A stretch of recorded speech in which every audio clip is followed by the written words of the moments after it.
بسم اللہ الرحمن الرحیم الحمد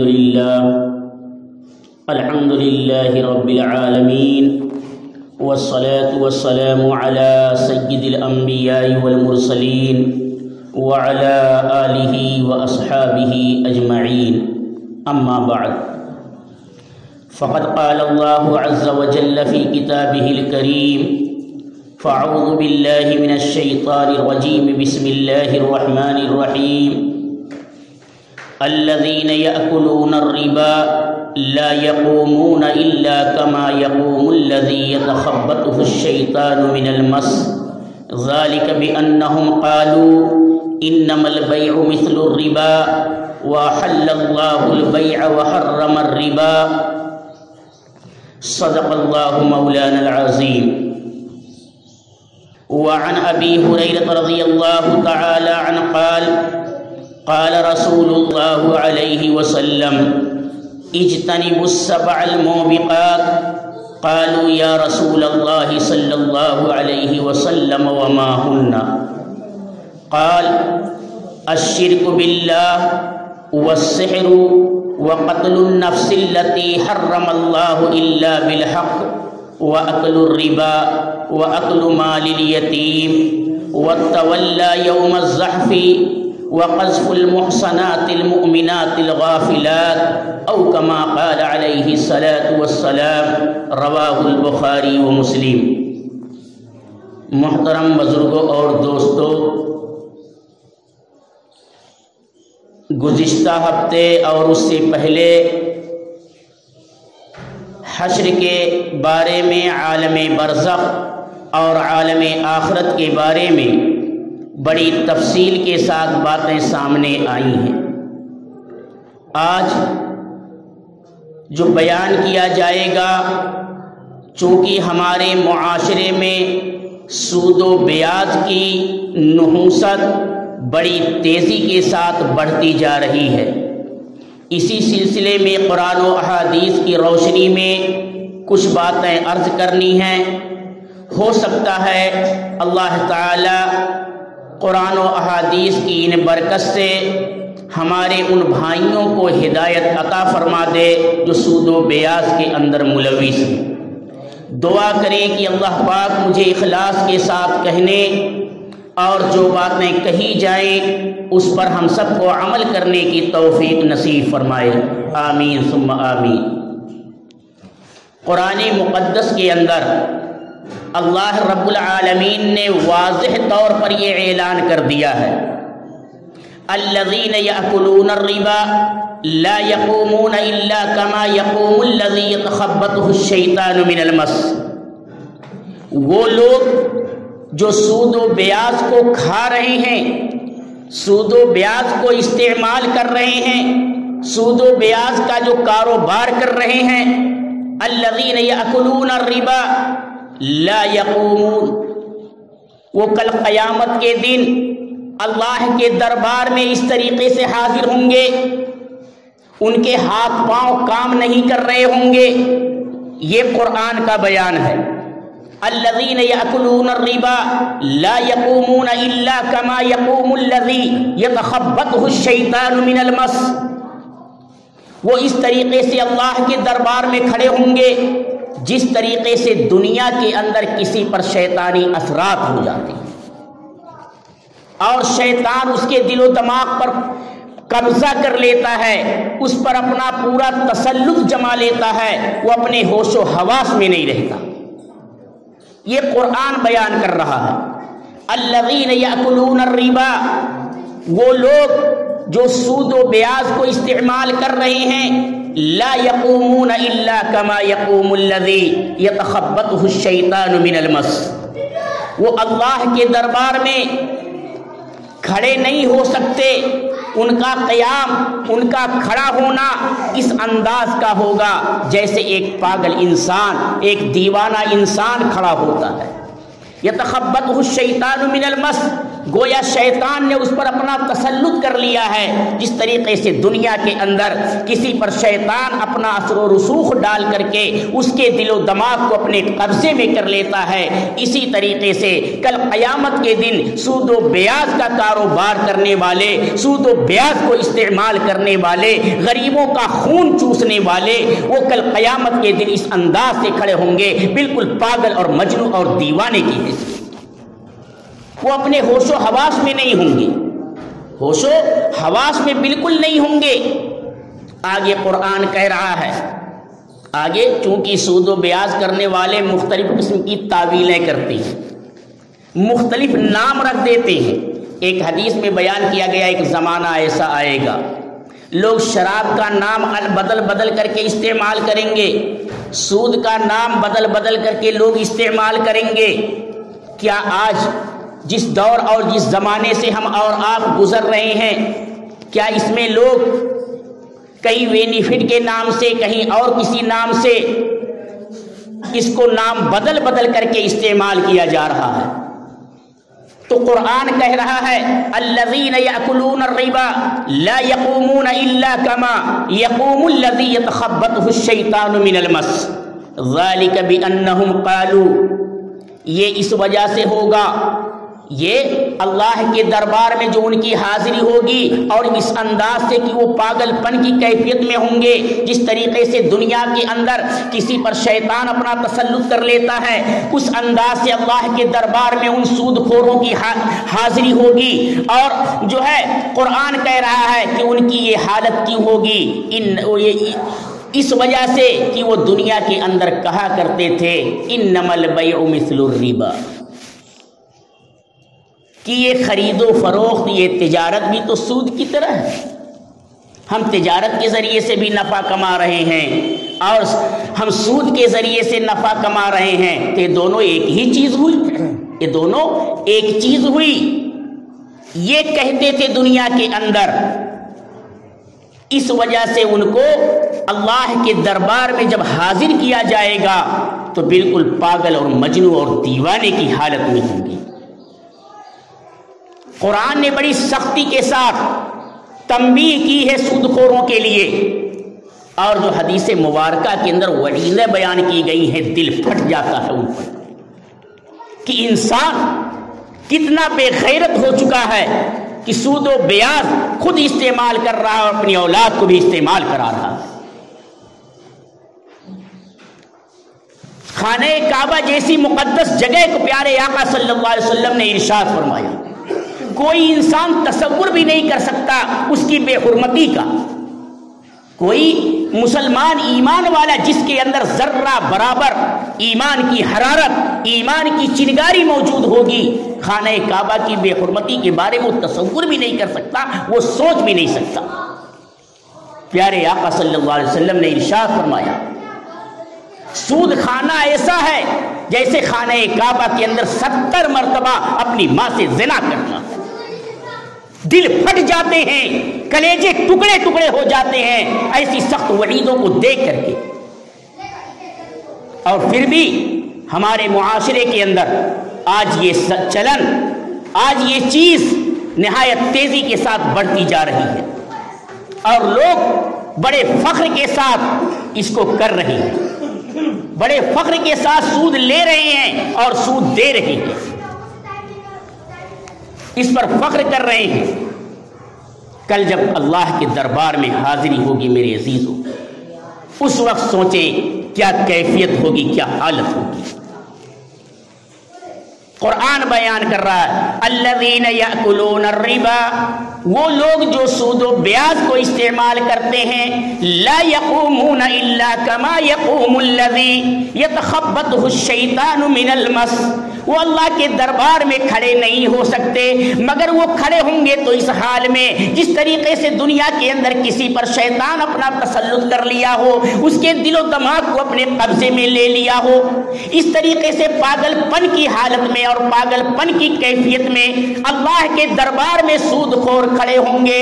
ذالک بانہم قالوا، یہ اس وجہ سے کہ وہ دنیا کے اندر یہ کہا کرتے تھے انما البیع مثل الربا، کہ یہ تجارت بھی تو سود کے مانند ہے۔ تجارت یہ بھی تو سود کی طریقے سے ہے. آگے اللہ فیصلہ سنا رہا ہے احل اللہ البیع وحرم الربا. تم کہہ رہے ہو کہ تجارت بھی سود کی طریقے سے ہے، تو سنو خدائی فیصلہ یہ ہے احل اللہ البیع، اللہ نے تجارت کو حلال کیا ہے. تجارت کو اللہ نے حلال کیا ہے، بزنس کو اللہ نے حلال کیا ہے. وحرم الربا، اور سود کو اللہ نے حرام کیا ہے. سود کو اللہ نے حرام کیا ہے. یہ ہے خدائی فیصلہ، یہ ہے خدائی فیصلہ. خدا کا یہ قانون ہے، اور جو خدا کے قانون سے بغاوت کرے گا، جو خدائی احکام کے حدود کو توڑے گا، اس کو پھلانگنے کی کوشش کرے گا. آگے قرآن اس کے لیے سخت وعید بیان کر رہا ہے. آگے قرآن سخت وعید بیان کر رہا ہے کہ جو شخص سود و بیاض کا کام کرے گا تو سنو فَأُولَئِكَ أَصْحَابُ النَّارِ، وہ جہنمی لوگوں میں سے ہے. ہم فیہا خالدون، ہمیشہ ہمیشہ جہنم میں پڑا رہے گا. کتنی سخت وعید ہے. دنیا کی چند دن کی زندگی کو آرام اور راحت پہنچانے کی خاطر انسان کے دل و دماغ سے حلال و حرام کی تمیز ختم ہوتی جا رہی ہے. کس ڈگر پر، کس راہ پر آج ہمارا معاشرہ چل اٹھا ہے. ہمارے معاشرے کے اندر یہ چیز آج بڑی تیزی کے ساتھ پھیلتی جا رہی ہے. ہمارے پاس تو یہاں تک خبریں کہ جو ہے لیڈیزیں تک بھی سود و بیاض کا کام کر رہی ہیں. سوچنے کا مقام ہے کہ جس معاشرے کا بچہ، جس معاشرے کی عورتیں اس گھناؤنے عمل میں شریک ہو جائیں، کیا اس معاشرے کی تباہی مقدر میں نہیں لکھی ہے؟ آج جو دنیا کے اندر اور خاص طور سے ہمارے کاروبار پر، ہمارے معاشرے کے اندر جو پریشانیاں، جو بیماریاں طرح طرح سے آ رہی ہیں، یہ یقیناً ہی سود و بیاض کی نحوست کی وجہ سے ہے. اور ایسا بھی نہیں، سود و بیاض یہ مٹنے کی چیز ہے، یہ رہنے کی چیز نہیں ہے. یاد رکھیے یہ خدائی فیصلہ ہے. یمحق اللہ الربا ویربی الصدقات، اللہ سود و بیاض کے ذریعے سے مٹا دیتا ہے مال کو، اور صدقات کے ذریعے سے خدا کہہ رہا ہے کہ ہم مال کو بڑھا دیتے ہیں. اور ہماری ظاہری نگاہ کیا کہہ رہی ہے؟ ہماری ظاہری نگاہ تو یہ کہہ رہی ہے کہ سود و بیاض کا کام کرنے والے 50 مکانات کے مالک بن بیٹھے ہیں. بےایمانیاں کر کے 50 مکانات کے وہ مالک ہو گئے. سود و بیاض کرنے والے، ان کے پاس ایئر کنڈیشن گاڑیاں ہیں، ان کے پاس رہنے کے لیے بنگلے اور حویلیاں ہیں. ظاہری نگاہ ہماری یہ کہہ رہی ہے کہ سود و بیاض کرنے والے ترقی کر رہے ہیں، اور قرآن یہ کہہ رہا ہے یمحق اللہ الربا، اللہ سود و بیاض کا کام کرنے والوں کو مٹاتا ہے. ویربی الصدقات، اور صدقہ خیرات کرنے والے کو اللہ بڑھاتا ہے. تو کیا فرق ہوا؟ اس کی مثال مفسرین حضرات نے یہ بیان کی ہے کہ جس طریقے سے ایک انسان کا پورا جسم ہوتا ہے، اگر انسان کے جسم کے اندر سوجن بڑھتی جا رہی ہے، انسان کے جسم کے اندر سوجن بڑھتی جا رہی ہے، تو کوئی عقل مند انسان یہ نہیں کہے گا کہ یہ صحت یاب ہو رہا ہے، اس کی صحت بنتی جا رہی ہے. ہر شخص کو فکر ہوگی کہ ایسا نہ ہو اب اس کا جسم پھٹ جائے، اس کا جسم پھٹ جائے. یہی مثال ہے سود و بیاض کا کام کرنے والوں کا کہ بظاہر ان کو سوجن کی بیماری لگی ہوئی ہے، بظاہر وہ بڑھتے جا رہے ہیں، لیکن جب اللہ کی پکڑ آتی ہے تو جمع پونجی کے ساتھ ساتھ ساری کی ساری چیزیں ختم ہو جاتی ہیں. اور آپ لوگوں نے بھی اپنے شہر کے اندر نہ جانے کتنے لوگوں کا مشاہدہ کیا ہوگا کہ جو سود و بیاض کا کام کرنے والے ہیں پہلے تو خوب ترقی کیے لیکن بعد میں گڈھے میں گرے. تو یہ خدا کا قانون ہے، خدا کا دستور ہے. بظاہر اللہ مہلت دے رہا ہے، ڈھیل دے رہا ہے کہ ہو سکتا ہے اب سے یہ توبہ کر لے، اب سے یہ لوٹ آئے میری طرف. اب سے یہ توبہ کر لے۔ لیکن جب انسان توبہ نہیں کرتا ہے، انسان توبہ نہیں کرتا ہے، اسی حال میں پڑا رہتا ہے، تو پھر اللہ کی رسی کھینچی جاتی ہے، جو ڈھیل دی گئی پھر اس کو کھینچا جاتا ہے، اور پھر ایسی تباہی، ایسی بربادی اس پر آتی ہے کہ دنیا والے دیکھ کر اش اش کر اٹھتے ہیں، اور ہر کوئی چھوٹا بڑا بچہ بوڑھا ہر کوئی لعن طعن کرتا ہے۔ اور آج بھی ایسا نہیں ہے کہ جو سود و بیاج کرنے والے افراد ہیں ان کو لوگ کوئی جو ہے عزت کی نظر سے دیکھ رہے ہیں، بظاہر ان کے مال و دولت کی وجہ سے لوگ ان کی عزت کرتے ہیں، ورنہ سے گالیاں بکتی ہیں۔ کیوں؟ جن غریبوں کے خون پسینے کی کمائی ہڑپ کر کے 10,000 دے کر کے 50,000 وصول کر رہا ہے، اور غریب نہیں دے پا رہا تو اس کے مکانات پر قبضہ کیا جا رہا ہے اپنی طاقت کے بلبوتے پر۔ تو ایک عدالت تو ہوگی ایسی جہاں پر انصاف ملے، اور اس عدالت کے اندر اللہ ایسا انصاف کرے گا۔ قرآن کہہ رہا ہے وَمَنْ عَادَ فَأُولَٰئِكَ أَصْحَابُ النَّارِ هُمْ فِيهَا خَالِدُونَ۔ یاد رکھنا، جو باز نہیں آیا سود و بیاج سے اس کو جہنم میں ڈالا جائے گا، اور ہمیشہ ہمیش کے لیے جہنم میں جھونک دیا جائے گا۔ قرآن آگے جا کر کے اعلان کرتا ہے یا ایھا الذین آمنوا اتقوا اللہ وذروا ما بقی من الربا ان کنتم مؤمنین۔ اے ایمان والو، کتنے پیارے انداز میں اللہ ایمان والوں کو سمجھا رہا ہے کہ ہو سکتا ہے اب سے میرا ایمان والا بندہ توبہ کر لے، اب سے باز آ جائے اپنے اس گھناؤنی حرکت سے، اپنے اس برے افعال سے، برے کام سے یہ باز آ جائے۔ اللہ کتنے پیارے انداز میں مخاطب کر کے سمجھا رہا ہے یا ایھا الذین آمنوا اتقوا اللہ، اے ایمان والے، اے میرے ایمان والے بندو، یا ایھا الذین آمنوا اتقوا اللہ، تم اللہ سے ڈرو، اللہ سے ڈرو، وذروا ما بقی من الربا، اور جو سود و بیاج تم نے اکٹھا کر رکھا اس کو اب چھوڑ دو، اس کو چھوڑ دو، غریبوں کو معاف کر دو، جن غریبوں کا تم نے پیسہ انہیں دے کر کے ان سے زیادہ وصول کر رہے ہو اب انہیں معاف کر دو، انہیں چھوڑ دو۔ کتنے پیارے انداز میں قرآن سمجھا رہا ہے یا ایھا الذین آمنوا اتقوا اللہ وذروا ما بقی من الربا، سود کا جو حصہ باقی ہے اب اس کو چھوڑ دو، اس کو ختم کر دو۔ ان کنتم مؤمنین، اگر واقعی تم ایمان والے ہو، میرے ایمان والے بندے ہو، میری وحدانیت پر تمہیں یقین ہے، میرے بھیجے ہوئے رسول اللہ صلی اللہ علیہ وسلم کی نبوت و رسالت کو تم تسلیم کر رہے ہو، تو اب چھوڑ دو، اس گھناؤنے کام کو چھوڑ دو، اس سے توبہ کر لو، ورنہ کیا ہوگا؟ اگر توبہ نہیں کرو گے پھر کیا ہوگا؟ فَإِن لَّمْ تَفْعَلُوا، اگر توبہ نہیں کرو گے، اگر سود و بیاج کو چھوڑو گے نہیں، فَأَذَنُوا بِحَرْبٍ مِّنَ اللَّهِ وَرَسُولِهِ، تو یاد رکھو اعلان جنگ ہے اللہ کی طرف سے اور اس کے رسول صلی اللہ علیہ وسلم کی طرف سے، اس کے لیے اعلان جنگ ہے۔ یہ کون کہہ رہا ہے؟ یہ کسی عالم کا فتویٰ نہیں ہے کہ اس کو جو ہے اس کے اوپر جو ہے تمام لعن طعن کیا جائے، یہ خلاق کائنات کا فتویٰ ہے، احکم الحاکمین کا یہ فتویٰ ہے، قرآن کا یہ بیان ہے، جو قرآن اللہ کی سچی کتاب ہے۔ قرآن کہہ رہا ہے ایمان والے بندو، اگر تمہارے اندر ذرہ برابر اللہ کا ڈر، اللہ کا خوف موجود ہے تو اس کام کو چھوڑ دو، جو کچھ ابھی تک کیے اس پر توبہ کر لو، اللہ سے معافی مانگ لو۔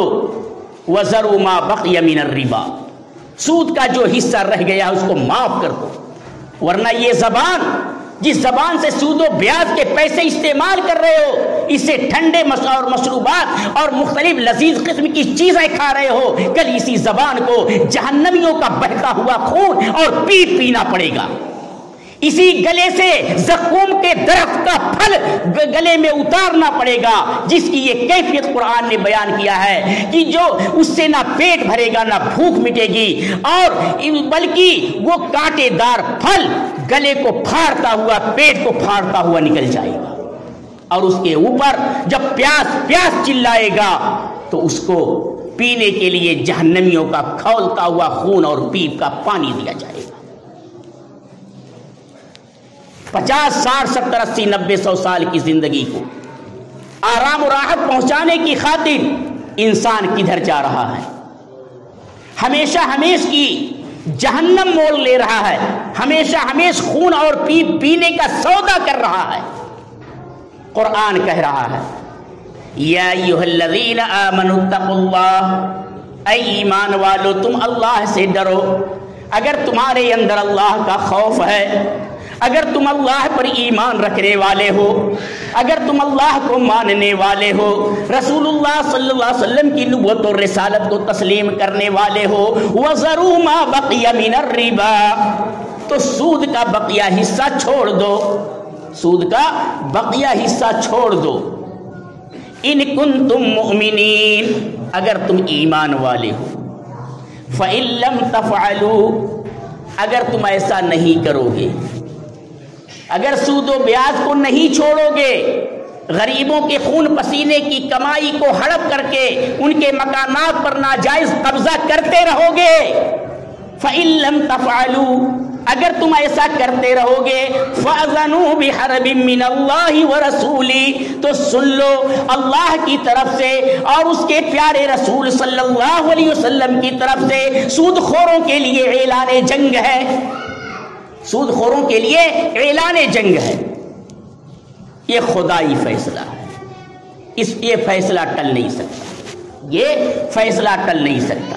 میں نے بخاری و مسلم شریف کی روایت پیش کی تھی، بخاری و مسلم شریف کی روایت میں ہے، حضرت ابو ہریرہ رضی اللہ تعالیٰ عنہ اس حدیث کے راوی ہیں، وہ فرماتے ہیں کہ پیارے آقا صلی اللہ علیہ وسلم نے ارشاد فرمایا کہ 7 ہلاک کرنے والی چیزوں سے اپنے آپ کو بچاؤ۔ 7 چیزیں ایسی ہیں جو انسان کو ہلاک کر دیتی ہیں، انسان کو تباہی و بربادی کے اندر مبتلا کر دیتی ہیں، انسان کو آخرت میں عذاب دائمی کا شکار بنا دیتی ہے۔ پیارے آقا صلی اللہ علیہ وسلم نے ارشاد فرمایا اجتنبوا السبع الموبقات، 7 ہلاک کر دینے والی چیزوں سے اپنے آپ کو بچاؤ۔ جب اپنے آپ کو بچاؤ گے تو یقیناً اپنے اہل و عیال کو بھی بچانے کی فکر کرو گے، اپنے اہل و عیال کو بچانے کی فکر کرو گے۔ ہمارے پاس تو لوگوں نے یہاں تک خبریں پہنچائی کہ سود خور تو ایسے اپنے پاس جو ہے چند گنڈوں کو انہوں نے پال رکھا ہے اور ان گنڈوں کے ذریعے سے وصولی کرواتے ہیں۔ یہ کیفیت ہمارے شہر کی، جو مسلم اکثریت شہر کہلاتا ہے، جو اللہ کا نام لینے والے، اللہ کے پیارے حبیب صلی اللہ علیہ وسلم پر ایمان رکھنے والے اس شہر کے لوگ ہیں، یہ شہر کے لوگ ایسی حرکت کرے، مجھے تو یقین نہیں آ رہا تھا۔ بہت سارے لوگوں نے مجھ سے آ کر کے کہا کہ مولانا معاشرے کے اندر یہ تباہیاں بڑھتی جا رہی ہیں، مجھے احساس ہوا کہ اس موضوع پر بات کریں، ہو سکتا ہے اللہ تعالیٰ کسی کو ہدایت دے دے، ہو سکتا ہے کہ توبہ کرنے کی توفیق مل جائے، آخر جہنم سے بچنے والا راستہ اور جنت میں جانے والے راستے کو اختیار کر لیں، ورنہ ہم خود اپنے ہاتھوں سے اپنے تباہی کے گڑھے کھود رہے ہیں۔ یہ سن کر کے اب بچے اور عورتیں تک کام کر رہی ہیں۔ اللہ اکبر، اللہ حفاظت فرمائے میرے دوستو۔ کدھر جا رہے ہیں، کدھر جا رہے ہیں؟ کیا ہمارے پیارے آقا صلی اللہ علیہ وسلم نے اسی لیے اتنی تکلیفیں برداشت کی تھی کہ ہماری آنے والی امت یہ سود و بیاج کے اندر مبتلا ہو جائے؟ اسی لیے طائف کے اندر پتھر کھائے تھے، اسی لیے آپ کو مکہ المکرمہ جیسی مقدس سرزمین کو چھوڑنا پڑا تھا، اسی لیے آپ کے دندان مبارک احد کے اندر شہید ہوئے تھے۔ میرے عزیزوں، میرے نوجوانوں، سوچو کدھر ہم جا رہے ہیں۔ اگر کسی نے بھی سود و بیاج کا کام کیا ہے، آج ہی اللہ کے دربار میں توبہ کریں، اور جو غریبوں سے وصول کیا ہے اس کو واپس کر کے تو اس سے معافی مانگو، توبہ کرو۔ زندگی کا کوئی بھروسہ نہیں، زندگی کا یہ چراغ کب گل ہو جائے، یہ اللہ کی طرف سے ڈھیل دی جا رہی ہے۔ ہم اس وقت کو اس غریب اس سے ہم فائدہ اٹھائیں اور اللہ کے دربار میں روئیں، گڑ گڑائیں اور توبہ کریں۔ پیارے آقا صلی اللہ علیہ وسلم نے ارشاد فرمایا اجتنبوا السبع الموبقات، 7 ہلاک کر دینے والی چیزوں سے اپنے آپ کو بچاؤ۔ 7 چیزیں جو انسان کو ہلاک کر دینے والی ہیں اس سے بچاؤ اپنے آپ کو۔ وہ 7 چیزیں کیا ہیں؟ الشرک، قالوا یا رسول اللہ وما ہن، صحابہ رضی اللہ عنہم نے سوال کیا اللہ کے نبی صلی اللہ علیہ وسلم وہ 7 چیزیں کیا ہیں جن سے جو ہلاک کرنے والی ہیں، آپ بتا دیجئے تاکہ ہم اپنے آپ کو بچائیں۔ آپ نے فرمایا الشرک باللہ، پہلی چیز یہ ہے کہ اللہ کے ساتھ شرک کرنا، اللہ کے ساتھ شرک کرنا، چاہے اللہ کی ذات میں ہو یا اللہ کی صفات میں۔ اللہ کی ذات میں تو جلدی آدمی شرک نہیں کرتا، لیکن صفات میں شریک کر بیٹھتا ہے، اللہ کی صفات میں شریک کر بیٹھتا ہے۔ دوسری چیز آپ نے فرمایا وہ سحر، اور جادو کرنا، جادو سیکھنا اور سکھانا، کسی پر جادو کرنا، یہ ہلاک کرنے والی چیزیں ہیں۔ تیسری چیز وقتل النفس التي حرم اللہ الا بالحق، اور ناجائز کسی کو قتل کر دینا، ناجائز کسی کو قتل کر دینا یا قتل کے اسباب مہیا کر دینا، وہ سب قتل کرنے والوں کی مدد کرنا، یہ بھی ہلاک کرنے والی چیز ہے، یہ بھی انسان کو ہلاک کر دے گی، انسان کے ایمان کو برباد کر دے گی، انسان کو جہنم میں پہنچا دے گی۔ وقتل النفس التي حرم اللہ الا بالحق، اور کسی کو قتل کر دینا ناحق طریقے سے۔ 3 چیزیں ہوئی پیار، اور چوتھی چیز آپ نے فرمایا وَأَكْلُ الرِّبَا، سود کھانا، سود و بیاج کا استعمال کرنا، یہ انسان کو ہلاک کرنے والی چیزیں ہیں، انسان کو ہلاک کرنے والی چیزیں ہیں۔ 5ویں چیز آپ نے فرمایا وَأَكْلُ مَالِ الْيَتِيمِ، اور یتیم کا مال کھانا، یتیم کا مال کھانا، اس میں بھی بڑی غفلت ہو رہی ہے، اس میں بھی لوگوں سے بڑی غفلت ہو رہی ہے۔ مثال کے طور پر ایک شخص کا انتقال ہو گیا، اس نے اپنے پیچھے چند اولاد چھوڑی، کچھ اولاد بالغ ہیں کچھ نابالغ ہیں، جو اولاد بالغ ہیں وہ یتیم نہیں ہیں، جو نابالغ ہیں وہ یتیم ہیں۔ عام طور پر یہ لوگ یتیم کی اسے جو کہتے ہیں کہ جس کا باپ نہ ہو، اس کا مطلب جتنے بوڑھے سب یتیم ہو گئے، جتنے بوڑھے ان کے باپ تو نہیں ہیں، سب یتیم ہو گئے۔ نہیں، یہ تعریف نہیں ہے یتیم کی کہ جس کا باپ ہی نہ ہو، یہ تعریف جو لوگ کرتے ہیں یہ غلط تعریف ہے کہ جس کا باپ نہ ہو یہ یتیم ہے، ورنہ سارے بوڑھے سب یتیموں کے فہرست میں آ جائیں گے۔ یتیم وہ ہے کہ وہ نابالغ بچہ جس کے بالغ ہونے سے پہلے اس کے باپ کا انتقال ہو جائے، وہ شریعت میں یتیم ہے۔ اب کسی کا انتقال ہو گیا، اس نے اپنے پیچھے بالغ اور نابالغ اولادیں چھوڑی، اب اس میں جو سب بڑے ہیں وہ کیا کرتے ہیں، سب مال ہڑپ کر کے بیٹھ جاتے ہیں۔ ایسا معاشرے میں ہونے لگا ہے ہمارے، پہلے تو نہیں ہوتا، پہلے ایسے سن میں بھی نہیں آتا تھا، لیکن اب سارے چھوٹوں کا مال ہڑپ کر کے بڑا بیٹھ گیا۔ وَأَكْلُ مَالِ الْيَتِيمِ، یہ ہلاک کرنے والی چیز ہے، یتیم کا مال کھانا، یتیم کا مال کھانا۔ اور 6ٹھی چیز آپ نے فرمایا وَتَوَلَّى يَوْمَ الزَّحْفِ، لڑائی چل رہی ہو، لڑائی سے پیٹھ پھیر کر کے بھاگنا، یہ کیا ہے، انسان کو ایمان کو ہلاک کرے، انسان کے ایمان کو تباہ و برباد کر دینے والی چیز ہے۔ یہ لڑائی آپس کی نہیں خاندانی جو ہمارے معاشرے میں چل رہی ہے، ایک خاندان دوسرے خاندان سے لڑ رہا ہے، ایک بھائی دوسرے بھائی سے لڑ رہا ہے، یہ لڑائی یہاں مراد نہیں ہے، یہاں کفر و ایمان کی لڑائی مراد ہے، یہاں کفر و ایمان کی لڑائی مراد ہے، نہیں کہ اب جو ہے جا کرے کہو کہ اب پورے خاندان والوں سے لڑیں گے، خاندان والوں سے اب خوب لڑیں گے کہ جو ہے اب پیٹ پھیر کر کے اب بھاگیں گے نہیں، یہ مطلب ہرگز نہیں ہے، یہاں کفر و ایمان کی لڑائی مراد ہے۔ وَتَوَلَّى يَوْمَ الزَّحْفِ، لڑائی کے دن پیٹ پھیر کر کے بھاگنا۔ اور آخری بات جو آپ نے فرمائی اس میں بھی بڑی غفلت برتی جا رہی ہے، وَقَذْفُ الْمُحْصَنَاتِ الْمُؤْمِنَاتِ الْغَافِلَاتِ، اور کسی پاک دامن عورت پر زنا کی تہمت لگانا، کسی پاک دامن پر اس پر جو ہے زنا کی تہمت لگانا۔